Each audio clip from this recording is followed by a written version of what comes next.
Hello and Hello, welcome to people, and the... welcome back to more Let's Play Folklore. I am your host, Stanley, and today, because I want to completely screw Nico's story up, I'm going to do Ellen's chapter 1 first, even though that's not how it happens in story. Well, god damn it, Stan. You know that in this particular chapter, it's actually Keats who goes first in pretty much everything. I Why do know, you but have I to go away and ruin everything? because I'm like that. Besides, we gotta save the best for last, right? And that's Keats. That is true. So yeah, more or less this is how it's going to be going. I will do Alan first and Keats later, even if the order is not necessarily the same. Because well, in this chapter, it's Keats going pretty much everywhere first. Isn't gonna be the case for every chapter. It gets mixed around later on.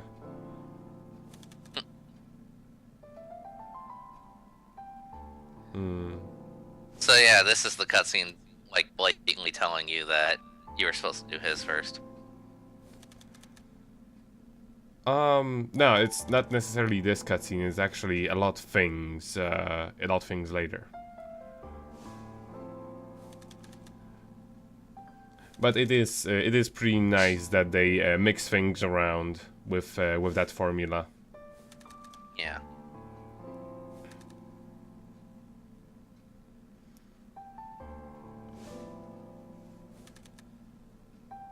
And even playing it out of order doesn't spoil anything from Keith's chapter.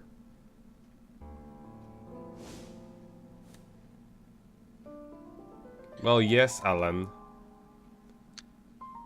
Well, I mean, we can command the souls of the damned, so it's not like they can do anything about it.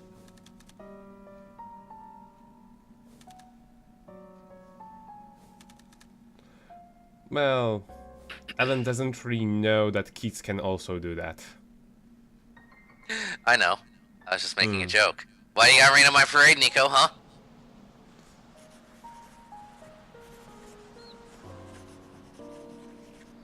Mm-hmm.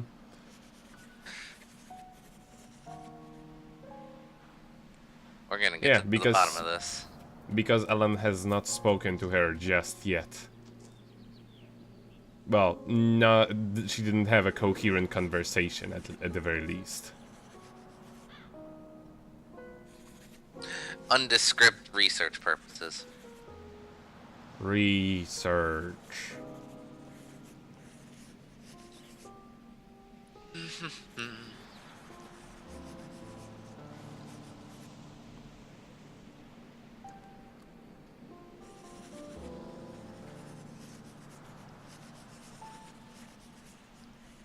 How do you He's know pretty so well much? informed. Like, who is this guy? How does he know everything? He is a scholar, and on top of that, when you ask people around, they kinda sorta know what's going on. And here I am just kind of messing around with the reflections on the telephone booth. I was trying to check Telephone, you if... mean? Yes, telephone. The telephone booth. I wish we could have used it. Ah, you can't, sadly. Maybe get a call from the big bad randomly. Hmm. Although I guess you'd have to bark at the phone first.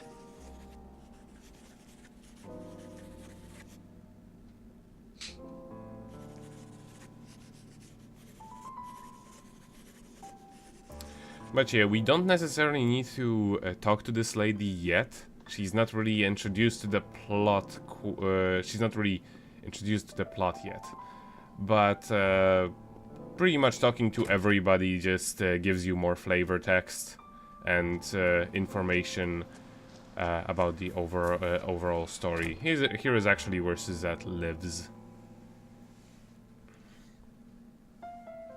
Man, her house is just a loading screen? What a dump. I'd hate living here.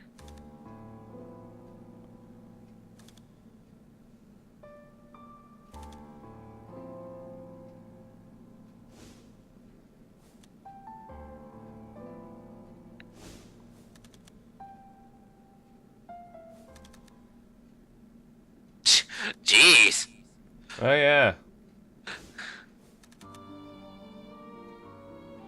I think she's talking in the literal sense.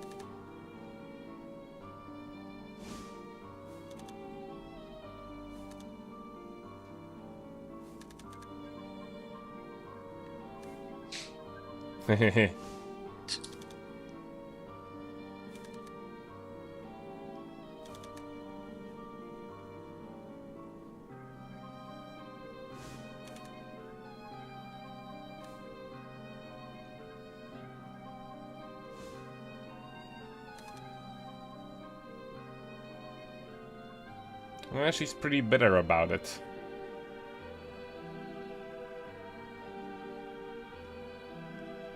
And then she just kind of stands and awkwardly stares at us.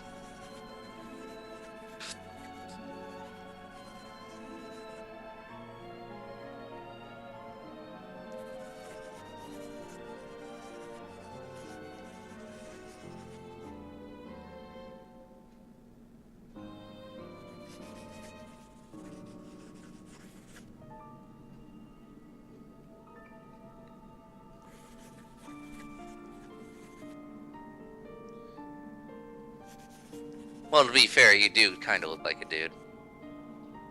She does, but at the same time, she's much younger than he would ever be. Eh. She is around 17. Yeah. I love that. Don't ask about my family. Let me tell you all about my family. I mean, we wouldn't get anywhere otherwise. At least she's very cooperative. Right. And before she's the mastermind behind everything.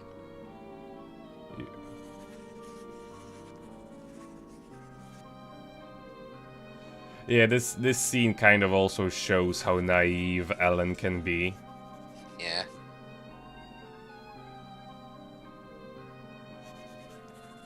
She's the kind of person who can't really imagine someone doing something so terrible.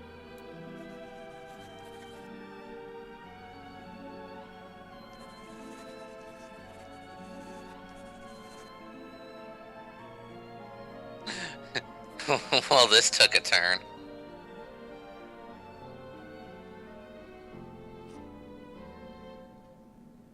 Ellipsis.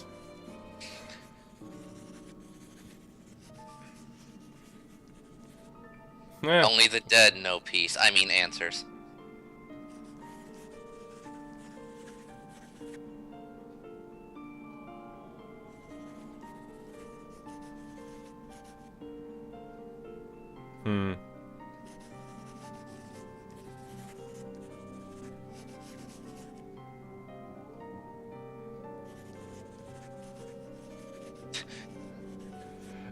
Let's change the subject.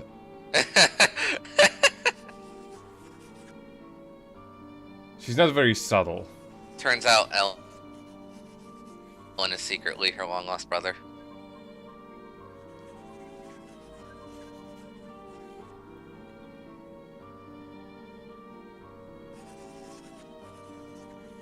Yeah, she also knows about the legends around this place with the Well, mediums and stuff. I imagine everyone in this village should. Yeah. Well, to be fair, well, there's one piece of her backstory. I don't think is explained quite yet, but it's gonna be in this chapter, so I'm not gonna talk about it quite yet. I'm just checking what she has to say. Oh, just a repeat. Okay. Yeah, that's pretty much what happens when you talk to a person the second time. Generally in this town, it's just they will just repeat the most important information. Yeah. Key.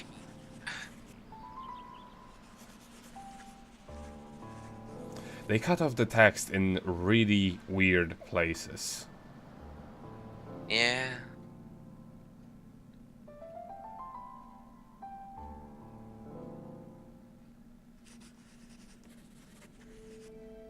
No, we're not going to bed. No. I refuse, sir. There really isn't much to do, but I just wanted to talk to everybody before I do that. Just to check. There isn't really anything you can pick up in terms of items when you're in Duelin. But at every chapter, every point in the story, the people will have new things to say, and they just kind of reveal plot elements that become relevant later on. This is an RPG. It is an RPG, visual novel, 6-axis demo. Gonna catch 'em all. Yes. All of that. There I was going to go to another place, but I know that it's not available until way later. So I just decided to check this place. This is the place of that scholar, which, as you would expect of a scholar, is an absolute mess. And he has a VCR player. And an old-time TV. Uh-huh. He probably even has it connected with an RF. Yep. And an old, terrible car. He's probably also got a TurboGrafx 16. Man, that would be awesome. Turns out this game is just a remake of a TurboGrafx game. Well, Game Republic isn't really all that old. Right.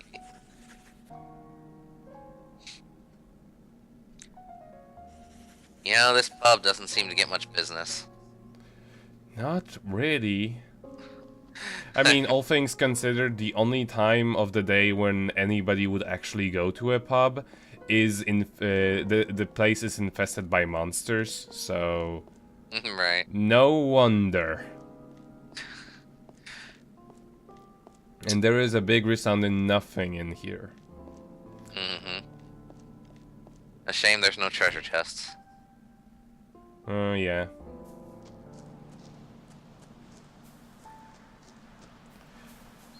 And I also go ahead and check the pub for the quests, which there is sadly none. At least, well, there won't be the quests will vary depending on the time of the day, and also up until this point in the story, you can't really do any quests. They actually do tell you the moment quests become available. You know, I'm so glad they have the owner of the pub be aware that his pub gets run by ghosts, because otherwise that would be really dumb. Yeah. Like, how would you not notice? We just pretend it's not a thing. It's just not there. Just don't come here and it's not gonna be a problem. The downloaded quests kind of hitch the game a little bit, as you see. But they do not. What I actually find really nice is that they do not become available until you reach a certain point in the story, so they're never spoilery. Good night. Who's she saying good night to? Herself, and maybe that cockroach that lives under the bed. Oh, Bread Kwanda the cockroach? Uh-huh, Brett Kwanda. Okay, good.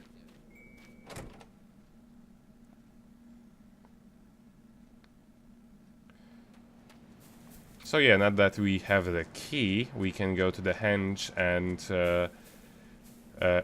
go to the henge, Alan, and offer it there. So we can open. We're gonna unlock the henge. Not necessarily.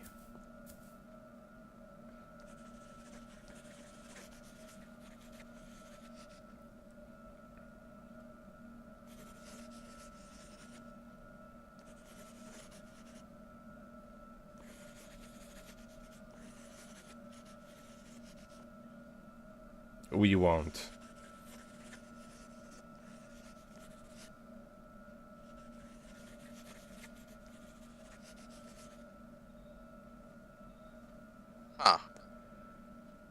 Okay then.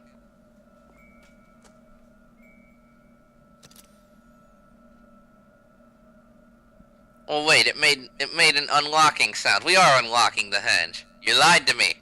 Well, we're unlocking a door to the netherworld, but it isn't the henge. See?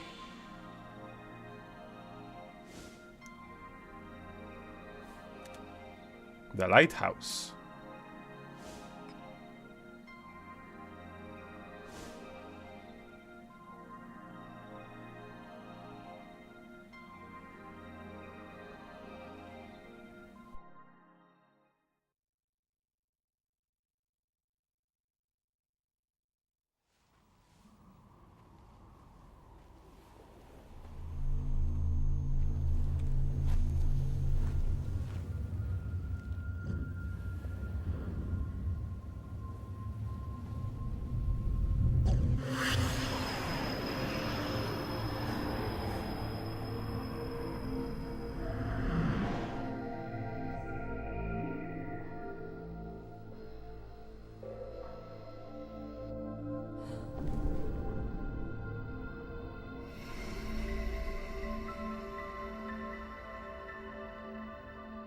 So it was the will of the dead that showed me the way to the netherworld.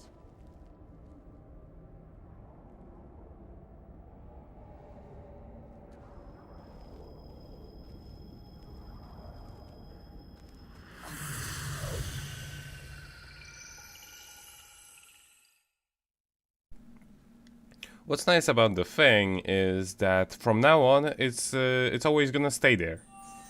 We can always revisit this part of the netherworld whenever we want to. It just needs to be the night. Well, that portal certainly explains why there are butterflies all over the friggin' place in the netherworld.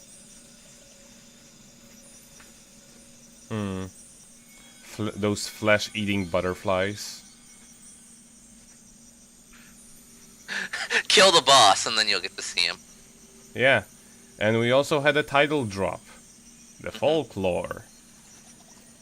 Actually, the funny thing about the name of the game is that it was originally going to be Unknown Realms, which, hilariously enough, they used that same name for the magazine Keats works for.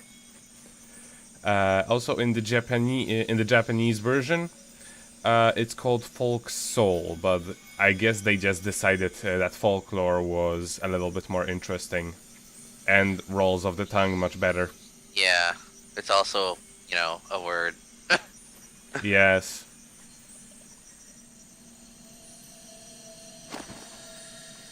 And here we get the first page of the picture book, which is a very useful item, as it says here. You can check what kind of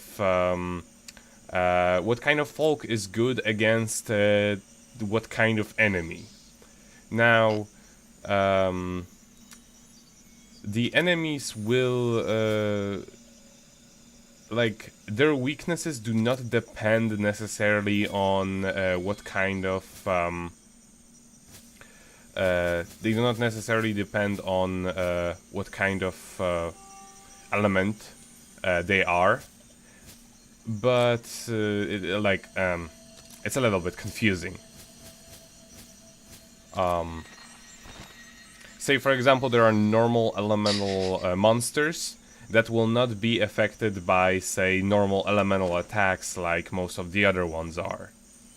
There is one particular one on this level, which is normal elemental, but can only be affected by sleep status condition. In order for it to reveal its soul. Or id. Might I just say, by the way, that picture book is pretty great. Just shows one terrified of the other. Yes.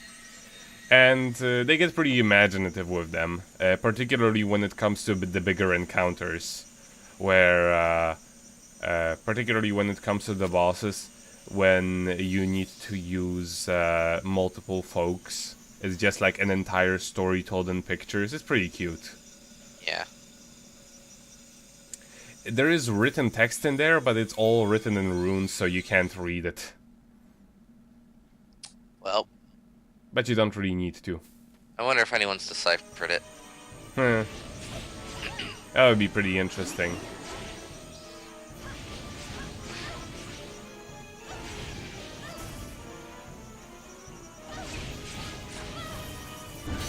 And so now we're into the fishing part of the game. Mm-hmm. EXP multipliers and everything. Exactly, but we're not going there. We're first going to check out this other area over there. Okay. Because there are new items in there. One which we still cannot pick up because we're lacking a wind elemental monster. Yeah, the map is a little bit confusing. Like, the thing is, the version you see in the big map is actually a much simplified version of the mini-map. Like, it even has a slightly different shape. And here you see blue crystals. They can only be affected by the water elemental monster. Thankfully, we have one of those, as you see there. Yep. And it literally just splashes them. Yeah, he's not particularly good. We get better ones later on.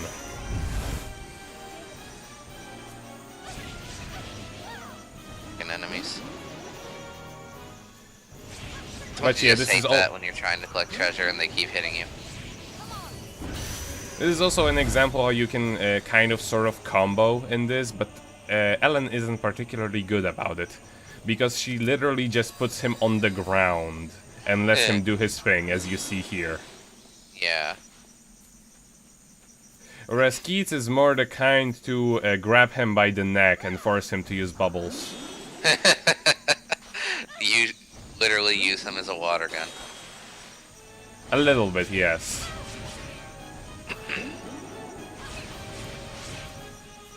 I'm just using him for the sake of variety. Right. Because as like damage dealing wise, he's kind of disappointing. And also, as you will see in a moment, or a little bit later, here is another page. Yeah, menu item picture. It's very hard to hit certain types of enemies with the arsenal that I have right now. But it soon becomes much less of an issue by the next chapter. But yeah, as you see, this cannot be affected by anything. I have a new theory. Mm-hmm. That book that Invisible Man is reading is the picture book. That is entirely possible. And here are some extra monsters that I got from DLC. One of which kind of lets me sequence break a little bit. Not the piggy, the other one. but it's a pig with butterfly wings. Pigly is awesome. Like, how could you not want that? I do use it a lot in this chapter. Not because it's good, but because it's adorable.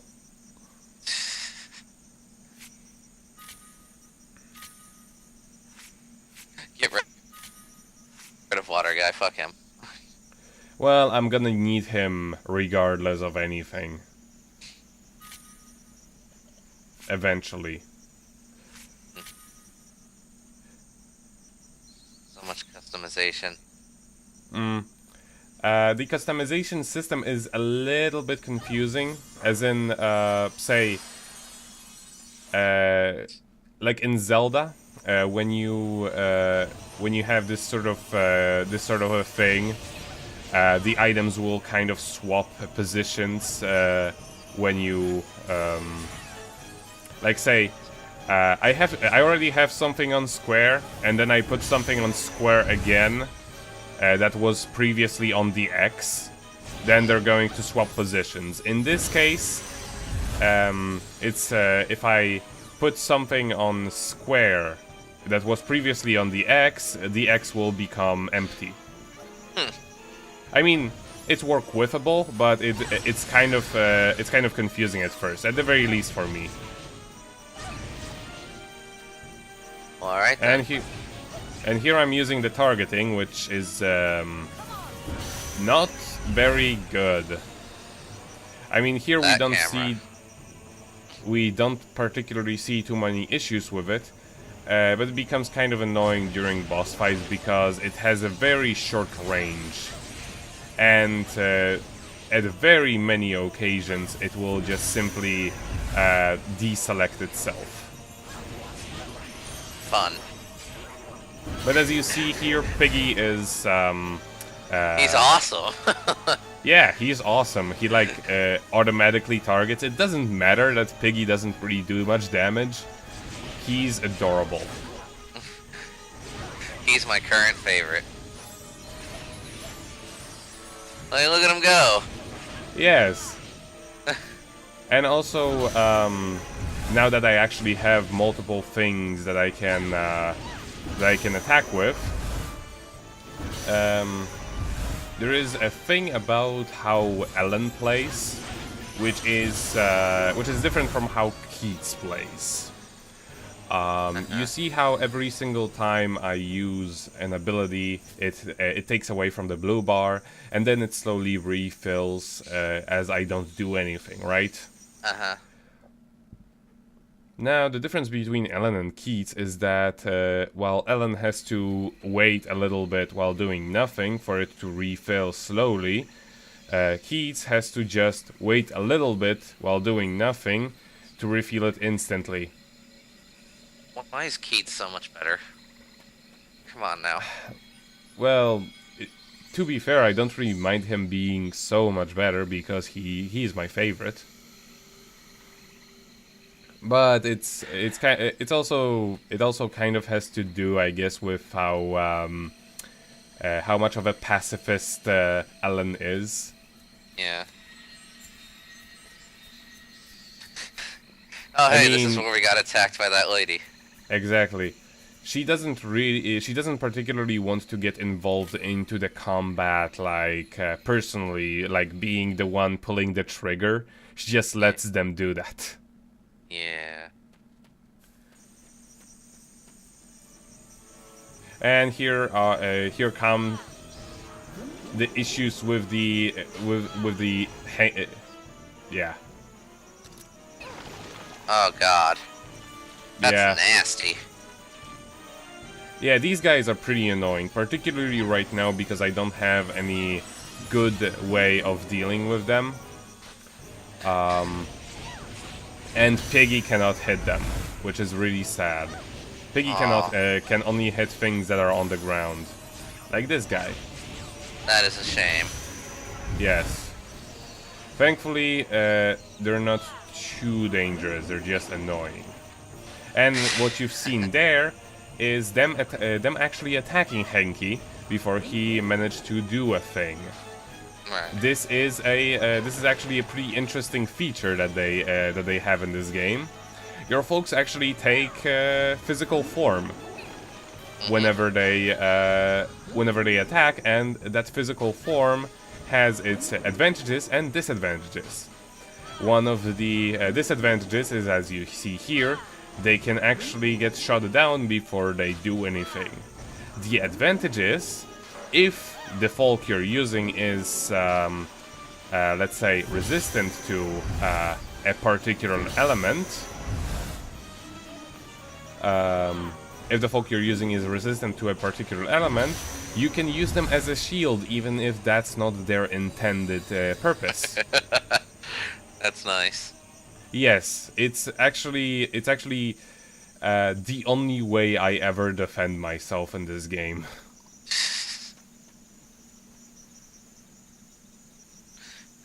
Which way was I going again? Here I was confused because I wanted to pull up a map, but for some reason it didn't want to go up. Like, I was hitting all of the buttons, but it wouldn't do a thing. No reason whatsoever. And now yes. There is. Yes, this is a new section of the Nether Realm. Got a lot of flowers. Mm-hmm. The colors in this game are really great. And all things and considering this came out in the at the dawn of the age of 16 shades of dirt. Yes.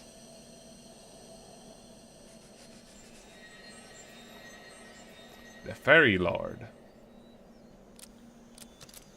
Yeah, because Brown he actually birds. What?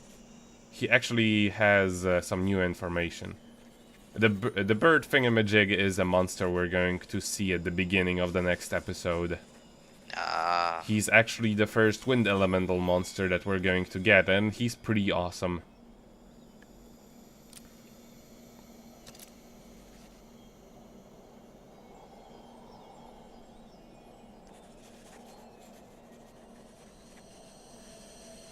So is a penguin. More of a Manticora Dodo thingamajig. Okay then.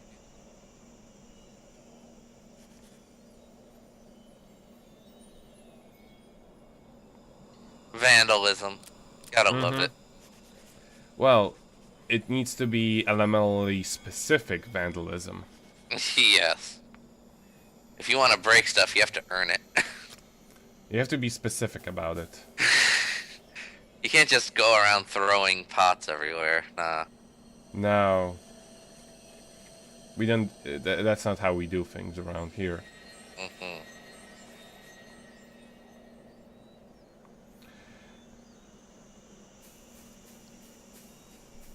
But yeah, here I was just having a look